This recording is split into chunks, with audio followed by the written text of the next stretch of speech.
otro parásito que pertenece a este grupo de los protozoarios y provoca básicamente esta enfermedad que se llama criptosporidiosis. Ahí más o menos algunos datos históricos donde está ahí. Tisser es el primero que describe este protozoario, y hasta antes de 1976 esta parasitosis básicamente era una parasitosis que estudiaban los veterinarios, ¿sí? No era una parasitosis tomada en cuenta como causa de enfermedad en humanos. Entonces, en los libros de veterinaria se describía la criptosporidiosis. En 1976 se describen dos casos, los primeros casos de parasitación en humanos. Entonces ahí también se sigue mencionando esta enfermedad como una enfermedad de pronto algo anecdótica, ¿no? Algo raro había pasado en este parásito que de pronto, de manera casual, circunstancial, afectó a estos dos individuos, ¿sí? A un niño de 3 años y a una persona de 39 años. ¿Cuándo comienza a tener importancia esta enfermedad? En 1980.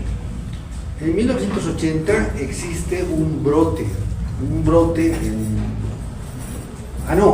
en 1980 comienzan a aparecer casos de complicaciones en un grupo de personas, pacientes con VIH.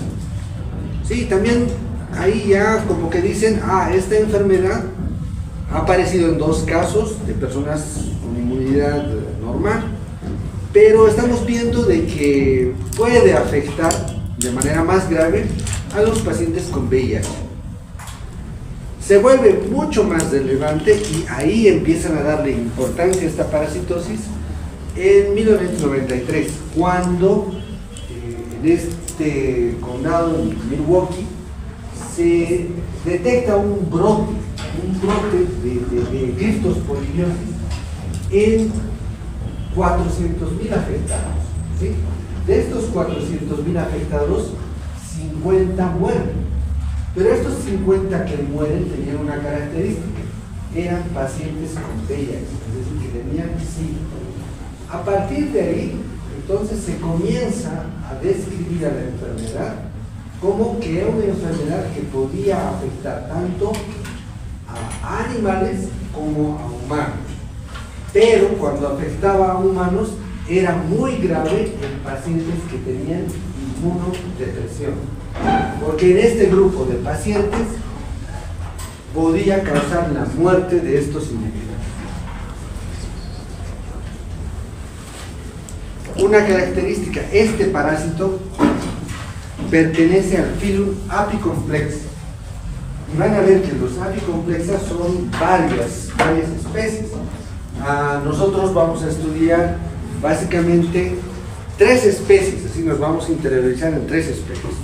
Una de ellas es Cryptosporidium, que es un Apicomplex. El otro es Plasmodium, que también pertenece al grupo de los Apicomplex.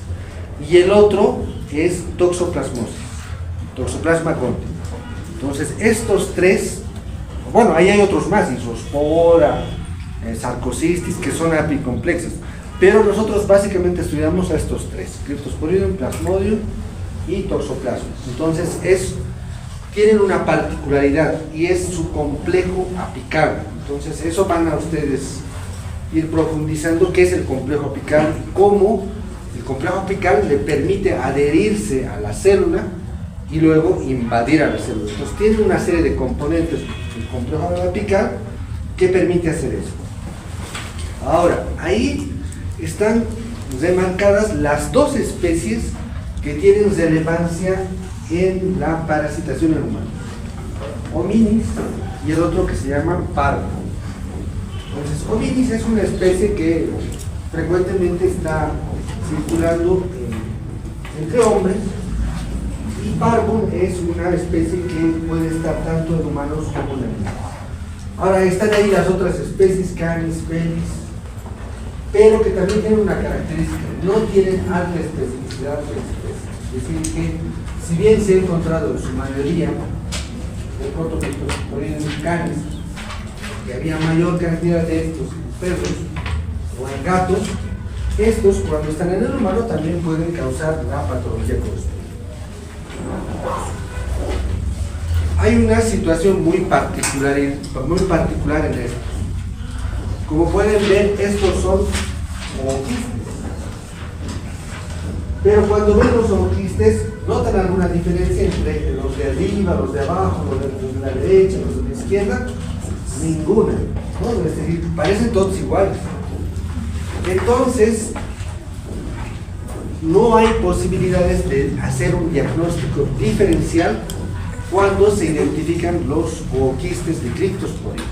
Entonces, más o menos es como en tenias, en los ancilostómidos,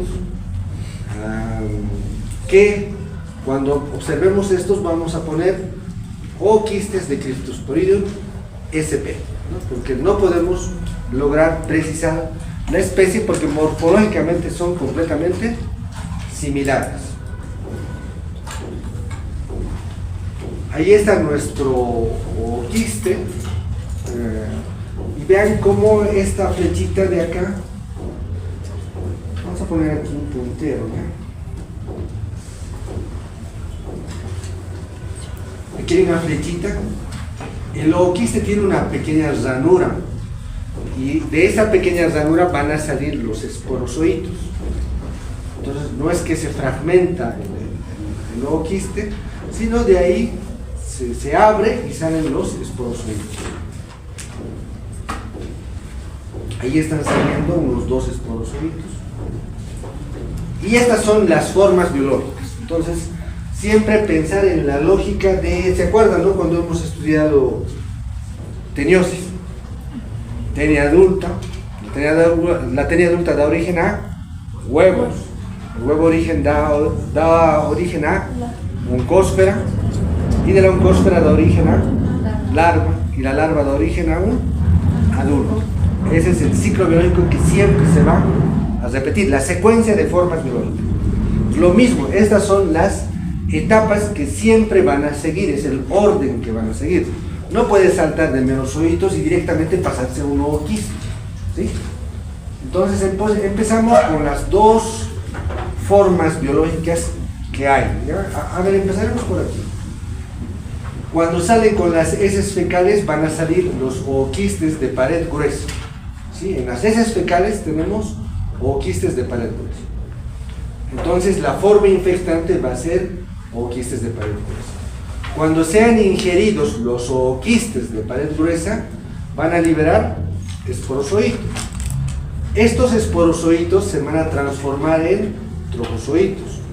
Los trofozoitos van a ingresar dentro de una célula epitelial y se van a transformar o se van a multiplicar por un proceso de multiplicación asexual. Cuando estén haciendo ese proceso de multiplicación asexual, se va a llamar meronte tipo 1. Esta célula llena, multiplicándose así de manera asexual, va a dar origen a merozoitos, es decir, van a salir merozoitos. Estos merozoitos van a invadir nuevamente a otra célula epitelial y van a dar origen a otra multiplicación de tipo asexual, pero que se va a llamar meronte o merogonia tipo 2, ¿sí? Pero las formas biológicas que salgan de esta reproducción, de esta segunda reproducción asexual, los merozoitos, se van a diferenciar en microgameto y macrogameto. El microgameto y el macrogameto, este va a tener carga sexual masculina y esta femenina, se van a unir, se va a producir una fecundación sexual y producto de esa fecundación va a dar origen a un cigoto. Este cigoto se va a diferenciar en 2 tipos de ooquistes, uno que tiene pared gruesa y uno que tiene pared delgada. El que tiene pared gruesa, de hecho su pared es gruesa, entonces tiene mayor capacidad de resistir y va a salir con las heces fecales.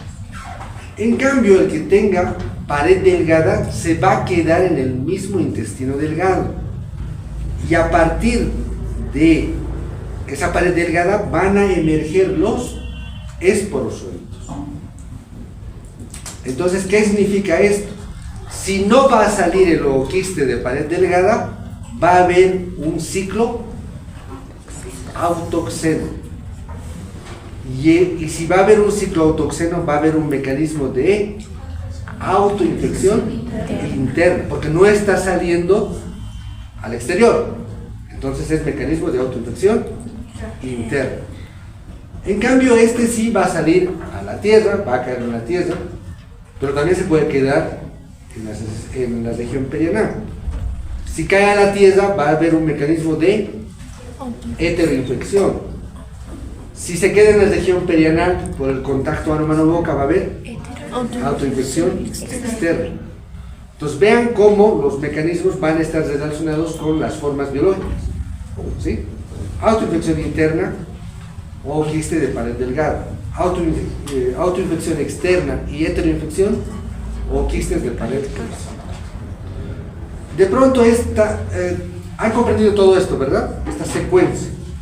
Pero también aquí hay una pequeña flechita que me olvidé comentarles, ¿no?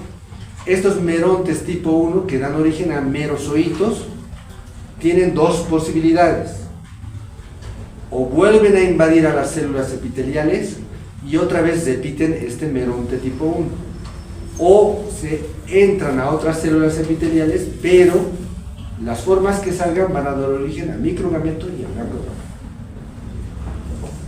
Lo mismo, pero de otra forma. Eso es lo mismo, pero de otra forma, ¿no? El otro estaba de pronto más resumido, no tenía muchos dibujos, pero en este ya podemos ver lo mismo. Al principio dice el ooquiste ingresa,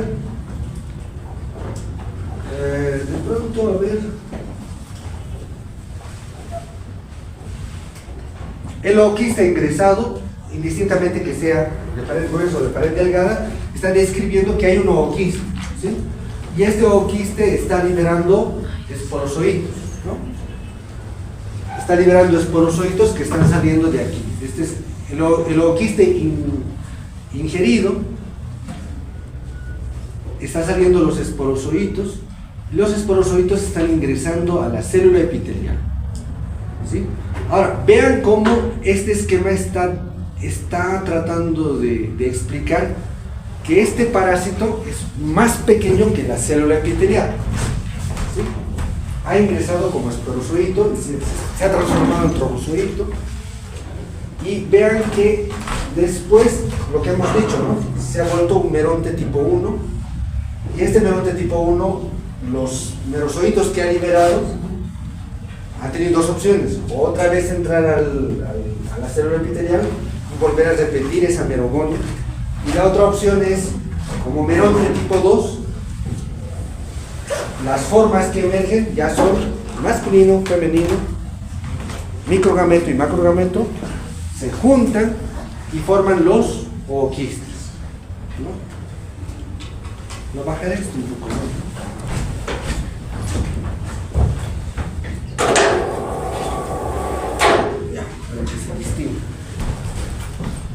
Entonces ahí están nuestros micro y macrogametos, se fecundan, se forma el cigoto, y aquí está, aquí están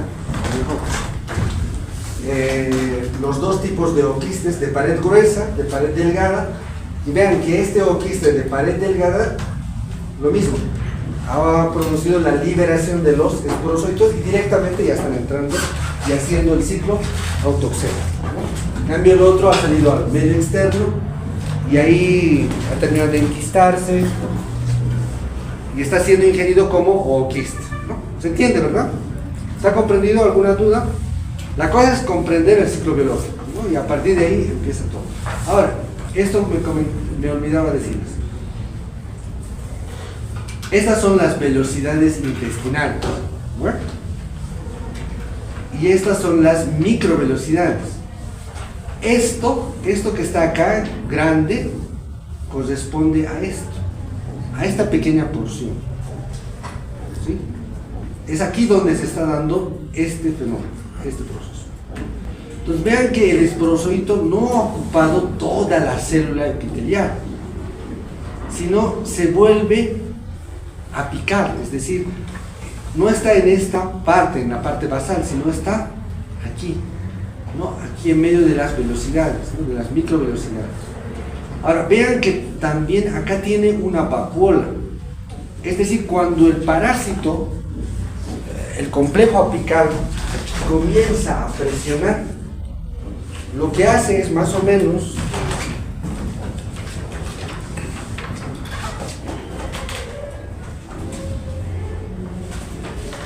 este es el parásito, va empujando la membrana y la membrana no es que la perfora, sino que va, como va empujando, alrededor del parásito se forma una envoltura. Entonces es como si el parásito estuviera ahí dentro, envuelto con la propia membrana del parásito, de la célula. Entonces aquí todo esto que ven es la propia membrana de la célula que se ha vuelto una vacuola parasitófora. ¿Sí? Entonces el parásito no entra en contacto directo con el contenido de la célula epitelial. Entonces eso le permite eludir a las sustancias que aquí, si entrara directamente y estuviera en contacto, simplemente las sustancias que hay ahí terminarían de liquidar y matar al esporozoito o al merozoito que ha intentado entrar. Entonces, ¿cómo este parásito ha logrado desarrollar esa capacidad de eludir el sistema inmune formando una propia cubierta con la propia membrana celular del parásito? Entonces, esa es la vacuola parasitófora y se sitúa en la parte apical. Ahora, esto que está aquí, cuando estos recipientes va a reventar para liberar esto, va a provocar un daño a la célula epitelial. Esa célula epitelial así dañada va a terminar ¿qué? Muriendo. Y estas células van a tener que ser recompuestas, es decir, nuevamente se va a tener que formar otra célula epitelial. Pero imagínense que esto ocurra en cientos de células y que ese recambio sea tan frecuente que va a tener consecuencias, y esas consecuencias van a estar relacionadas con los síndromes de mala absorción. Ahorita vamos a llegar a eso. Lo mismo, el esquema, de pronto ya aquí involucrando el mecanismo. Esta persona está nadando, hay agua contaminada con heces fecales, con ooquistes, ha ingerido, acá ha habido todo este mecanismo. ¿Cuál va a ser el hábitat? El intestino delgado, ¿sí? No está en el grueso, está en la mucosa del intestino delgado.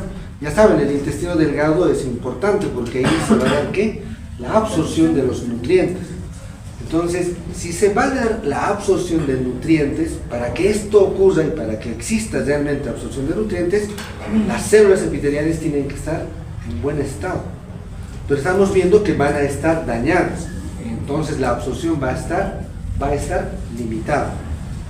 Entonces vean acá, están entrando lo que hemos dicho ya, está dando la merogonia tipo 2, el daño que ocurre en las células epiteliales, la merogonia tipo 1, ¿sí?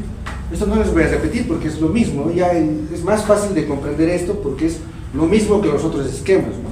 Pero aquí está incluyendo de pronto esto, está sacando la flecha, para igual describir qué es lo que está pasando aquí, qué es lo que va a pasar, las heces fecales, cómo contaminan nuestro medio externo. ¿Se entiende, verdad? Si no, díganme para que yo vuelva a repetir. Igual, esto es lo mismo, pero explicado de otra manera, ¿no? Y ya involucrando al ganado, el medio ambiente. Esto no tenía, el mecanismo de autoinfección interna. Vean, aquí todavía ya tenemos algo interesante. Los cigotos, un 20% se van a convertir en ooquistes de pared delgada y un 80% en ooquistes de pared gruesa que van a salir al medio externo. Entonces ven acá que los ooquistes de pared gruesa ahí en el medio ambiente están contaminando el medio ambiente, pero también están haciendo que el ganado esté con criptosporidios. Y el ganado también es otro mecanismo por el cual, por las heces del ganado, se disemina este problema. Sí, aquí está tomando agua, lo mismo, ¿no? Todo lo que hemos descrito está igual descrito como hemos mencionado, ¿no? ¿Está claro, verdad? Ahora, en este cuadro lo que está tratando de mostrar es más o menos el mecanismo de transmisión, pero cuando se trata solo de Cryptosporidium hominis. Entonces aquí dice que igual las heces fecales van a salir al medio ambiente, van a contaminar aguas, a las aguas que de pronto son ingeridas por las pilas tienen que sufrir procesos de eliminación de estos ooquistes y que muchas veces en estas plantas de purificación de agua no son efectivas, ¿sí? La eliminación de los ooquistes por estos procesos de eliminación en base a cloro, por ejemplo, no son efectivos y siguen saliendo ooquistes en el agua que sale de la pila y otra vez las personas pueden volver a contagiarse con esos ooquistes. Personas que están nadando, haciendo algunas prácticas, las infecciones hospitalarias, por actividades recreacionales, por viajes, entonces pues la transmisión interpersonal entre familiares, entre personal de salud, entre prácticas sexuales anolinguis, por ejemplo, que pueden facilitar la transmisión. Pero todo esto está relacionado con Cryptosporidium hominis. ¿Qué pasa cuando se trata de Cryptosporidium parvum? La posibilidad de transmisión es mayor. De pronto aquí estaba reducida a este lado izquierdo nada más, ¿no? Todo este lado izquierdo de pronto ocurría. Pero ahora con Cryptosporidium parvum se agrega todo esto, ¿sí? Desde animales domésticos, animales silvestres y otros animales domésticos que podrían ser rumiantes y aquí aves, ¿sí? Que podrían contribuir a la contaminación del agua. Entonces ya estamos viendo una cosa, que el agua va a ser uno de los principales mecanismos por los cuales la transmisión de esta parasitosis va a ser muy frecuente, ¿no? El agua. Entonces, y otra de las cosas, supongo que les ha oído decir, ¿quién ha dado amebas? La doctora Durán, ¿no? Sí. Que las amebas, por ejemplo, también son resistentes al cloro, pero mucho más resistentes que las amebas al cloro es Cryptosporidium. Entonces tienen mayor resistencia. Entonces está comprendido esto también, ¿no? Entonces vean las implicaciones de Cryptosporidium parvum en la capacidad de transmitir con mayor posibilidad y de contaminar el medio con mayor frecuencia. Entonces, principal mecanismo de transmisión, agua. Luego están los alimentos contaminados. Un factor de pronto que puede ser también muy frecuente, las piscinas, ¿no? ¿Por qué? Porque en las piscinas van a ver que hay gente que... han ido ustedes a alguna piscina, ¿verdad? Siempre está en la piscina, dice un letrero, antes de meterse a la piscina, primero, dúchese.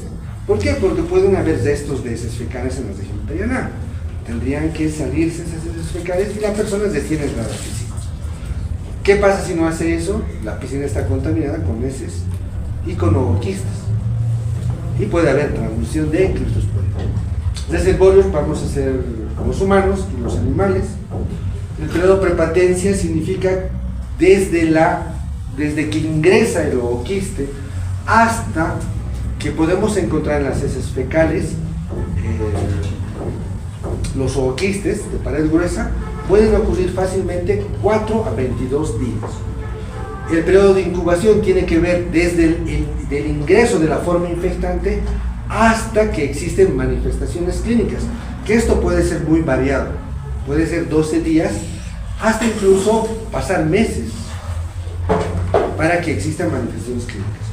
El hábitat es esto, es el yeyuno y el hilo terminal. Acciones patógenas, vamos a ver que van a haber acciones patógenas como, perdón. Una pregunta, ¿es en la luz del intestino o me imagino que en la pared del yeyuno?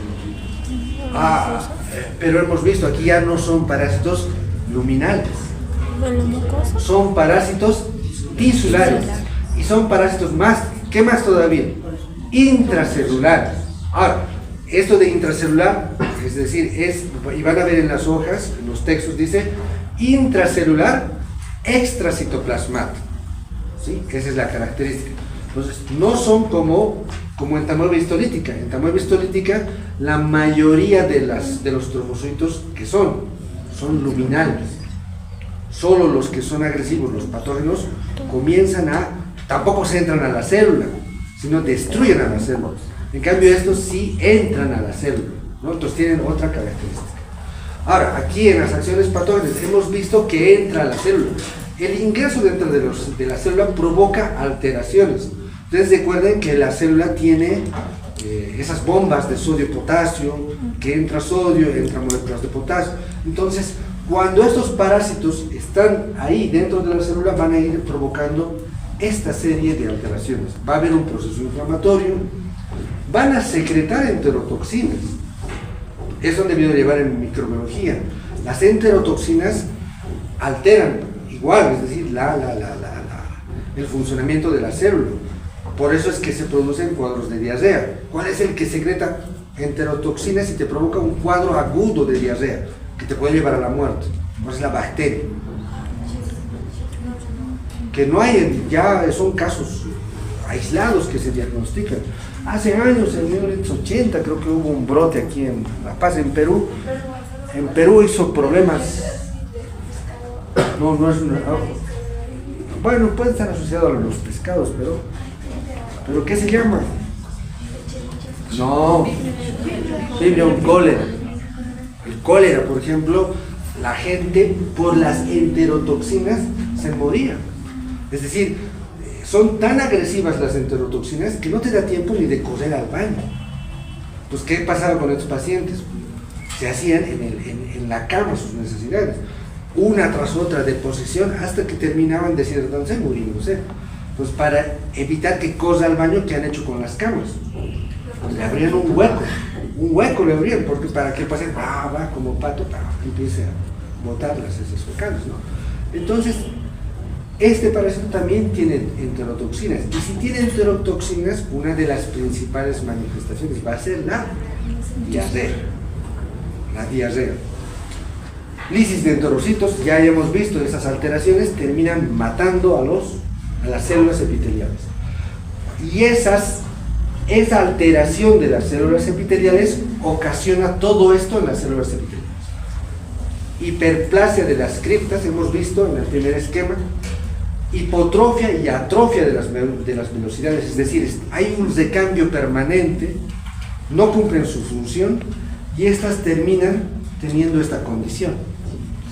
Toda esa alteración de las células epiteliales va a terminar provocando síndrome de Malabsorción. Esto con Giardia va a ser mejor, el doctor Martínez también va a explicar esto y va a ser muy interesante. Entonces, aquí hay todo un mecanismo, toda una interrelación entre receptores, ¿sí? Que no es necesario que lo sepan ustedes, ¿no? Vamos a preguntar cuáles son los receptores que actúan en la adhesión y la locomoción, ¿no? Entonces, P23, P30, no es necesario conocer todo esto. Pero vean que son mecanismos bien complejos, ¿no? Que los investigadores han logrado describir para la invasión qué enzimas o qué factores intervienen, qué receptores. Aquí vean todo lo que han descrito. Entonces, esto, vean acá, es lo mismo, pero de pronto aquí explicando todo esto, ¿no? Si ustedes quieren ver, les paso este artículo.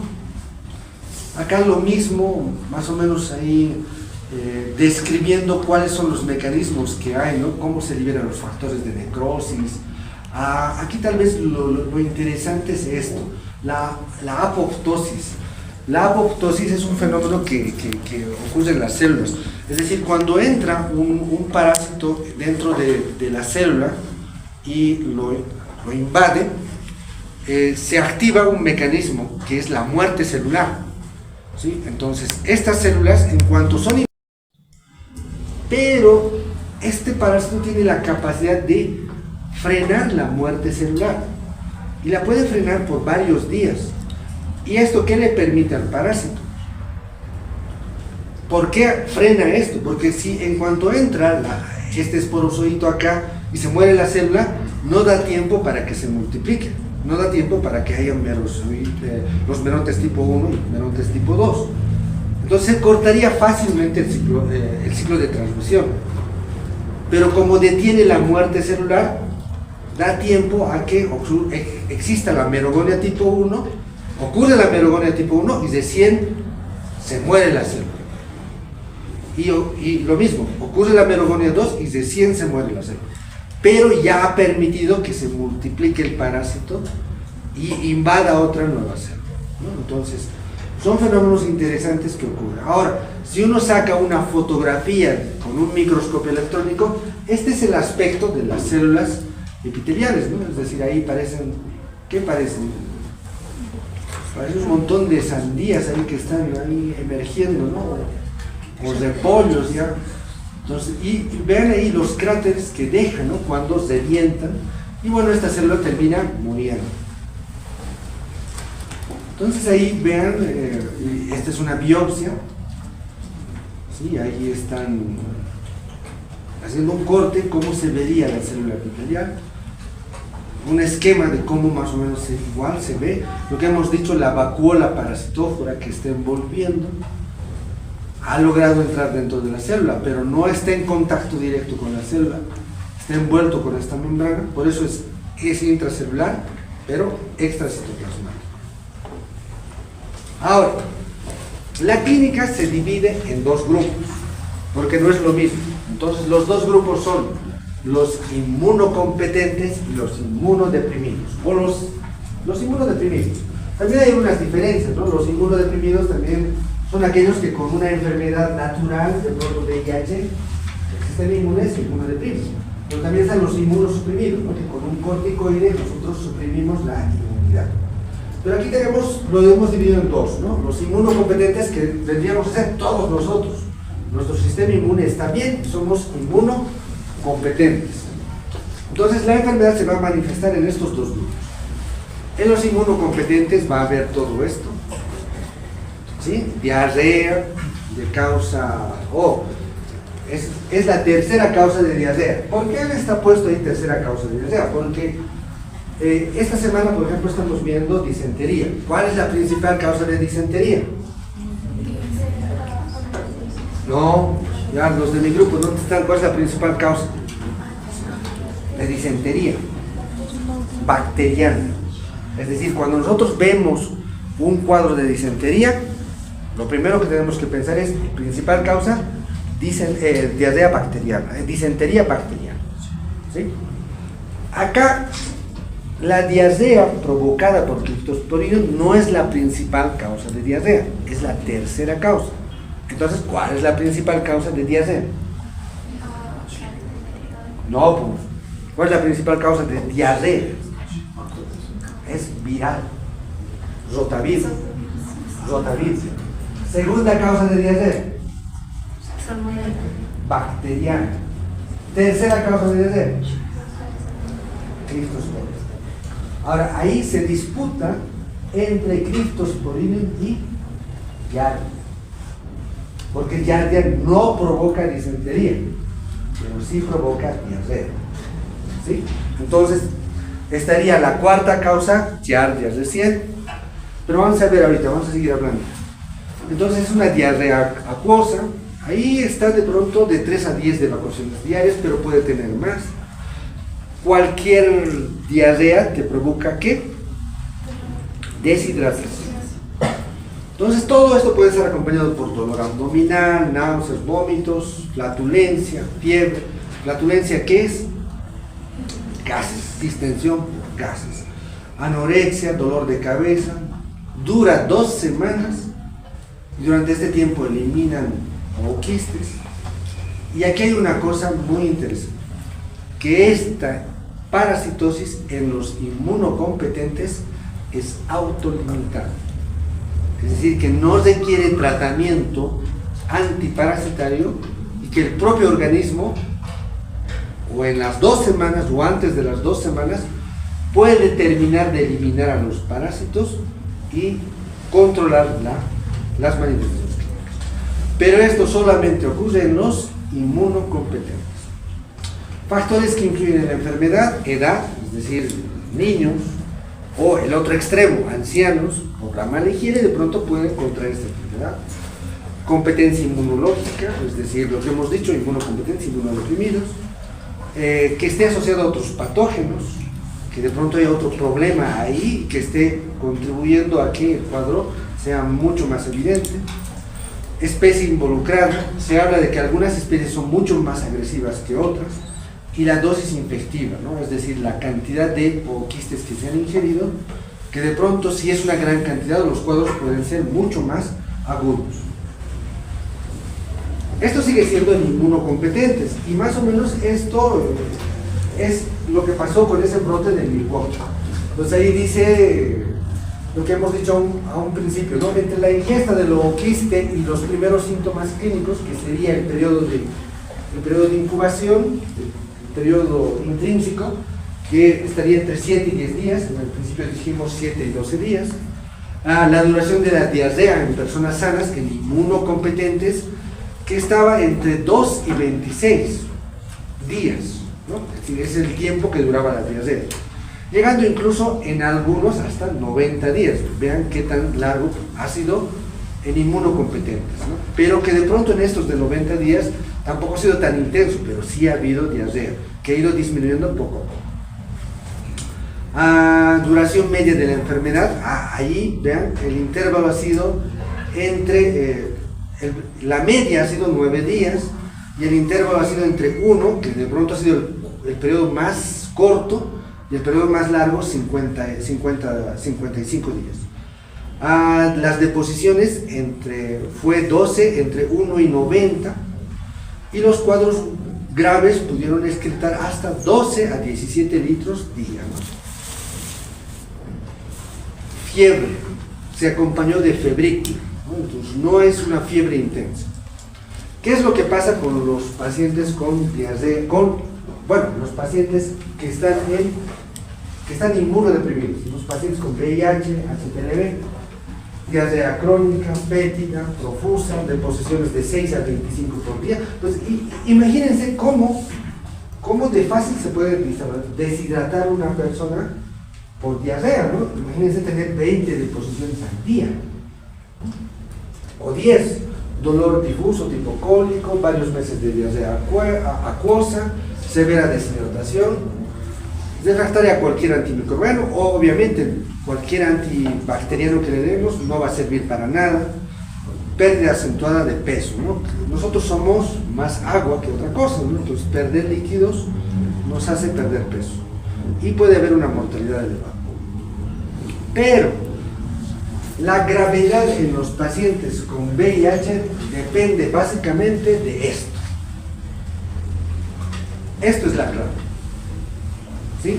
Entonces, cuando ustedes ya estén ejerciendo, van a tener pacientes con VIH, y esos pacientes con VIH siempre tienen que determinar su recuento de linfocitos T CD4.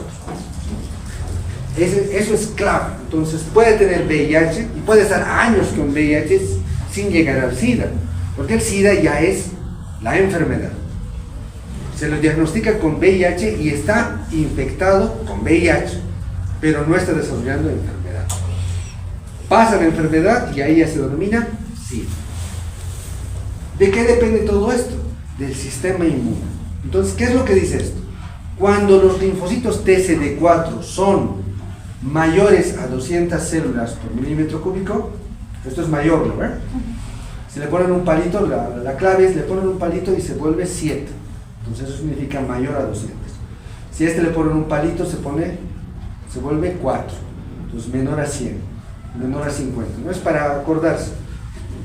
Entonces mayor a 200 células dice resolución espontánea. Entonces el sistema inmune está afectado, pero no tan afectado. Entonces con 200 células, el linfocitos TCD4 puede controlar a criptosporino.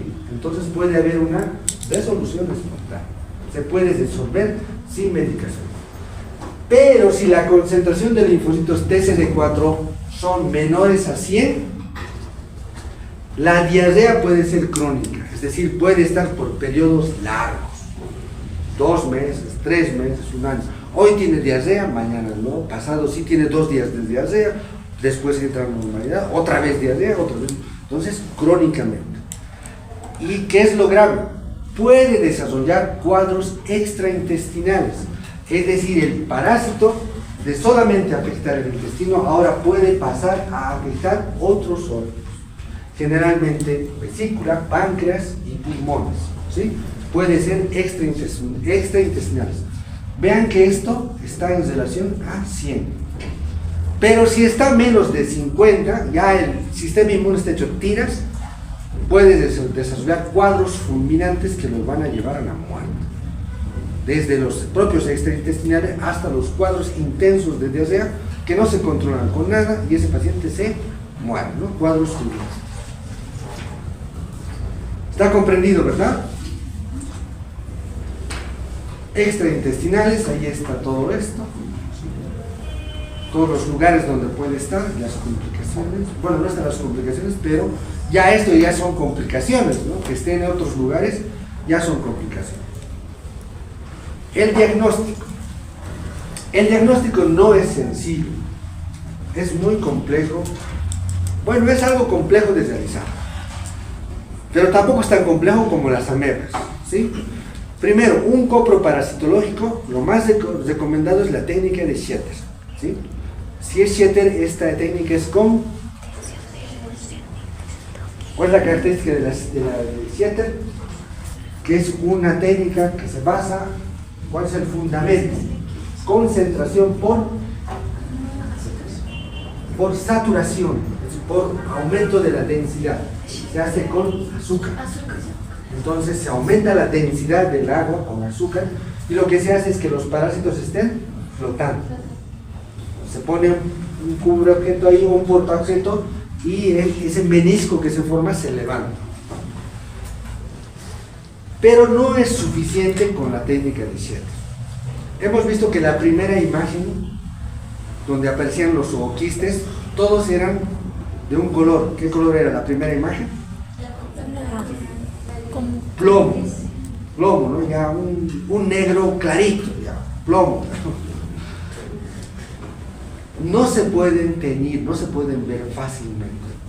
Si nosotros hacemos el coproparasitológico, la técnica de Schetter, lo colocamos, lo levantamos y hay parásitos y le ponemos una gota de Lugol, no se ve absolutamente nada, son translúcidos. Entonces, para poder ver los parásitos, esa muestra, esa placa que tiene el sedimento, no el sedimento, el componente que está flotando, hay que fijarlo con alcohol y luego hacer la tinción. Cuando se tiñe, recién se puede ver esto, lo que está apareciendo ahí. Estos son los ooquistes. Si no se tiñe, no se puede ver al parásito. Y las tinciones son Ciel-Nielsen y King-Yu. Entonces, han visto que este ooquiste es ácido alcohol resistente y que se puede adherir estos colorantes a la membrana del parásito y recién hacerse visibles. Entonces, ahí vean que esa es la condición. Un copro, ya sea formol gasolina, simple, seriado, qué sé yo, no sirve para nada. Siempre se debe teñir para poder llegar al diagnóstico. Y no vamos a llegar al diagnóstico de especie. Solamente vamos a decir ooquistes de Cryptosporidium sp. Pruebas de anticuerpos fluorescentes, más o menos igual, se hace se recolectan las muestras, se mezcla con una sustancia que es fluorescente, esto, y se ve de esta manera, ¿sí? Pero también para esto se necesita un microscopio de fluorescencia. Coproantígenos, lamentablemente en nuestro medio no hay, pero es otra forma de diagnosticar. ELISA para anticuerpos en suero, también hay este procedimiento, pero en nuestro medio no hay, es una forma también de diagnosticar. Pero esto es igual, como pueden ver, solamente se están dando diagnóstico de género. Biopsia de yeyuno, también puedes hacer el corte, pero es muy complejo llegar hasta el yeyuno, ¿sí? No está llegando la toma de la muestra al duodeno, porque con el endoscopio podemos llegar hasta el duodeno, hasta el final del duodeno, pero no llegar hasta el yeyuno. Entonces de pronto esto es cuestionado, ¿no? Y PCR de pronto sí te puede identificar la especie, pero también no se hace de rutina. Ya vamos a acabar. El tratamiento, ya saben, en inmunocompetentes. Ahí dice terapia de sostén. En todo paciente que tiene criptosporidium, lo que siempre se debe hacer es rehidratación oral o venosa. O oral y venosa, pero depende, ¿no? Si es un niño completamente deshidratado, por más que le des agua a la boca, no va a poder hacer pasar. Entonces ahí se optará por venosa. Pero se debe hacer la rehidratación. Esto en inmunocompetentes. Como pueden ver, ahí no hay tratamiento. No dice tratamiento con metronidazol, ¿sí? Entonces solamente es terapia de sostén. Evitar la rehidratación, la deshidratación. ¿Sí? Eso es lo que hay que evitar. Porque se puede morir. En inmunodeprimidos ya es diferente. El paciente inmunodeprimido con VIH tendrá que continuar con su terapia antirretroviral, ¿no? Porque hay que evitar que se deprima, ¿no? Que el sistema inmune sea más afectado. Y lo mismo, rehidratación y el tratamiento farmacológico. La primera opción, el antiparasitario que se utiliza es la nitazoxamida.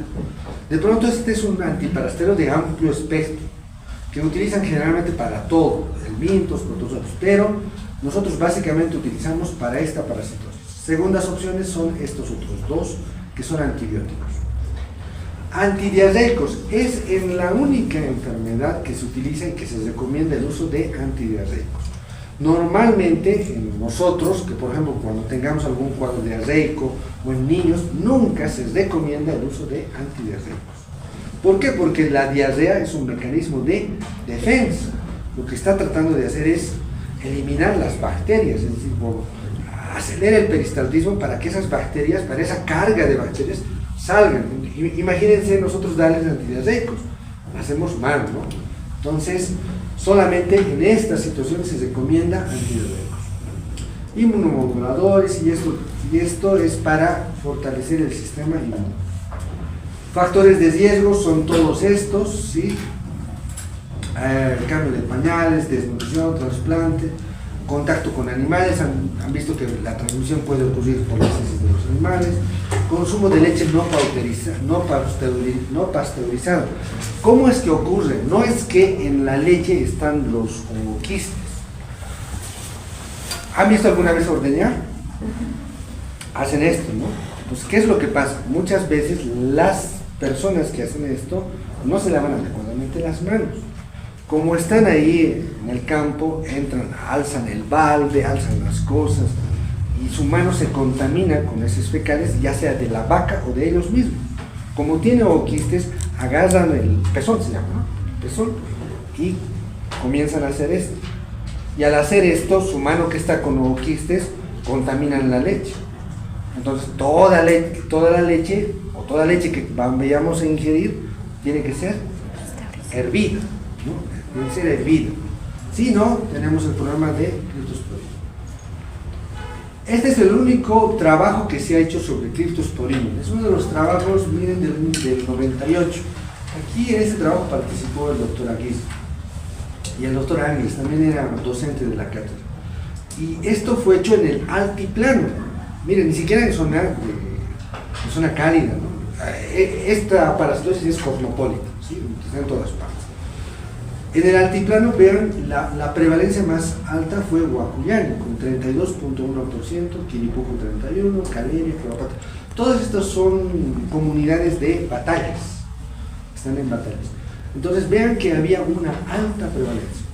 La mayoría de estas personas que fueron diagnosticadas estaban completamente asintomáticas, ¿no? Ahora, el trabajo no menciona si se les ha preguntado, dice de manera general, al momento de la toma de muestra, estos indicaron que estaban asintomáticos.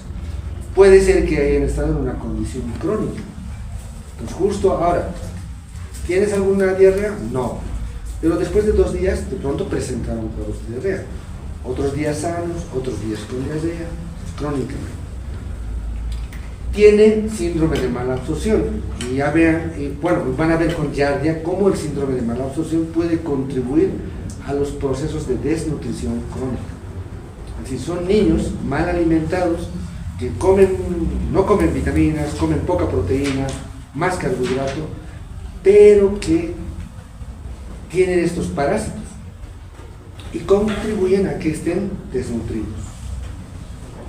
Estas son prevalencias, vean como en Europa, Asia son menores, Bolivia estamos aquí con nuestras prevalencias altas. Y este es otro trabajo que no tengo la fuente, de 26.3%, pero estos sintomáticos. Esto es del Hospital del Niño. Entonces vean que esos serían los únicos 2 trabajos que hay sobre criptosporina. Países desarrollados 20%, países subdesarrollados 50-90%. Esto de pronto, la persistencia de diseminación, ya estamos acabando, o quistes inmediatamente infectantes.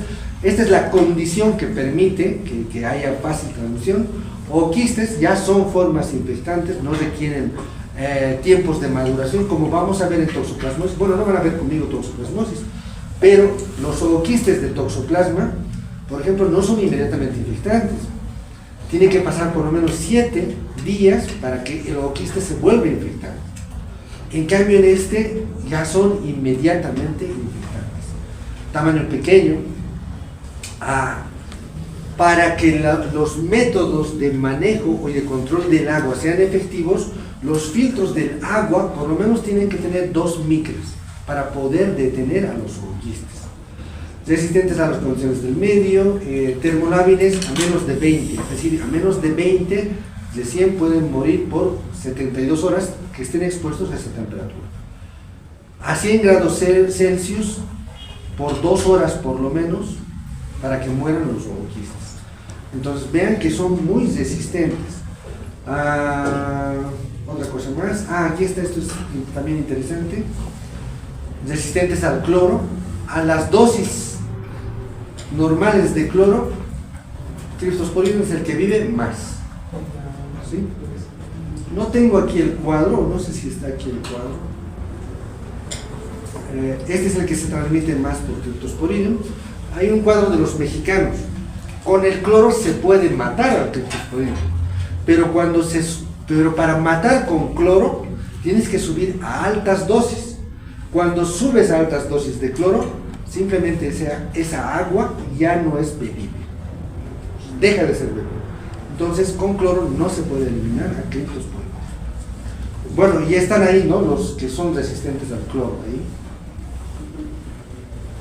Mejorar los sistemas de saneamiento, son las medidas de control, mejorar el control de calidad del agua, promover ordenanzas municipales que regulen el funcionamiento de piscinas. Y ya saben, esto de bañarse antes de entrar a la piscina es una norma que se debe aplicar en todos. Los sitios venta de alimentos, toda persona que vende alimentos, por ejemplo, debería pasar por un examen corpoparasitológico y control veterinario de animales, ¿no? Mejor calidad de agua. Solamente funciona la mejora en la calidad del agua cuando tiene múltiples barreras, ¿sí? Entonces, ¿qué hacen en estos países desarrollados? Utilizan cloro, filtración, inactivación por ozono, filtros de arena, combinación con otros desinfectantes, radiación. Mínimo utilizar unos 3 o 4 mecanismos para intentar eliminar ooquistes. Uno solo no te garantiza que esa agua esté libre de ooquistes. Medidas generales son las medidas de profilaxis, no les repito porque ya debí sacar una foto. Pasos que deben seguir todos los nadadores, bueno, lo que hemos dicho, ¿no? Bañarse antes de ingresar a la piscina, no tragar el agua de la piscina, pero a veces eso es complejo, ¿no? Uno está nadando, ya te llega una ola y ya hasta te lo has tomado toda la agua. Esto creo que no, esto no es muy necesario. Y esto, nuestros estanques de agua que están alrededor de la ciudad son así, ¿no? Ahí está el agua y el La vicuña pues hace sus necesidades si quiere ahí, y si no, ya bueno, la vicuña se ha hecho aquí afuera, llueve y el agua arrastra esas heces y igual el drenaje. Las piscinas, igual lo mismo, esto puede pasar. Y nosotros tomando, ¿no?, el agua de la pila, es transparente, es cristalina, pero nada nos garantiza de que esté libre de quistes. Eso también es frecuente, los niños frecuentemente y ahí están más o menos, esto han hecho en África, no es esto, los métodos de filtración, ¿no?, caseros de pronto, para poder tomar agua, ¿no? Y aquí hay esto es en África. En África no se puede instalar plantas, pero sí la OPS desarrolló estos filtros de agua para que estos niños de pronto vayan a los ríos y tomen agua del río, pero tomen por medio de esto.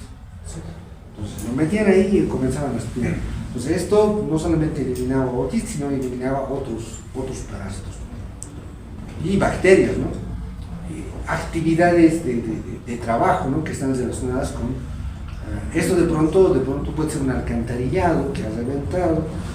Ahora tenemos el problema de La Paz, ¿no?, que todo lo que es el obelisco y más arriba se está hundiendo por las lluvias y hay gente que está trabajando ahí, ¿no? Imagínense cómo de grave es trabajar en esos sistemas de alcantarillado, el olor que debe haber ahí, ¿no?, y exponerse, estar en contacto con heces fecales, con orina, con todo esto, los sistemas de agua y poder desinfectante del cloro, ¿no? Esta es otra tablita donde igual, donde está criptosporina, ¿no? Entonces, con un pH a una temperatura, tipo de contacto muy minutos y la mortalidad del 100%. Pero conseguir todas estas características es muy complejo. Eso es todo, jóvenes. Y en criptosporidium ocurre los dos tipos de diarrea. La diarrea secretoria por enterotoxinas que puede aparecer en los cuadros agudos, en los primeros cuadros, ¿sí?, en inmunocompetentes. Pero la diarrea osmótica solo ocurre cuando hay síndromes de mala absorción, porque esta diarrea osmótica está en relación con los solutos que están en el intestino delgado. ¿Cuáles son esos solutos? Carbohidratos, proteínas y grasas que no se absorben. Como no se absorben, se quedan como solutos en el intestino y esos comienzan a jalar agua. Y esa es una diarrea de tipo osmótico. Pero, ya les vuelvo a repetir, solo se presenta cuando hay un daño grande de la mucosa intestinal y hay un síndrome de mala absorción. Cuadros crónicos, prolongado, diarrea de tipo C. Cuadro agudo, diarrea de tipo C, mediado por enterotoxina. Solo eso. Gracias. Se llama diarrea secretoria y la otra se llama diarrea polar. La diarrea secretoria está mediada por toxinas, por enterotoxinas. ¿Sí? Y en criptosporidium ocurren los dos tipos de diarrea. La diarrea secretoria por enterotoxinas que puede aparecer en los cuadros agudos, en los primeros cuadros, ¿sí?, en inmunocompetentes.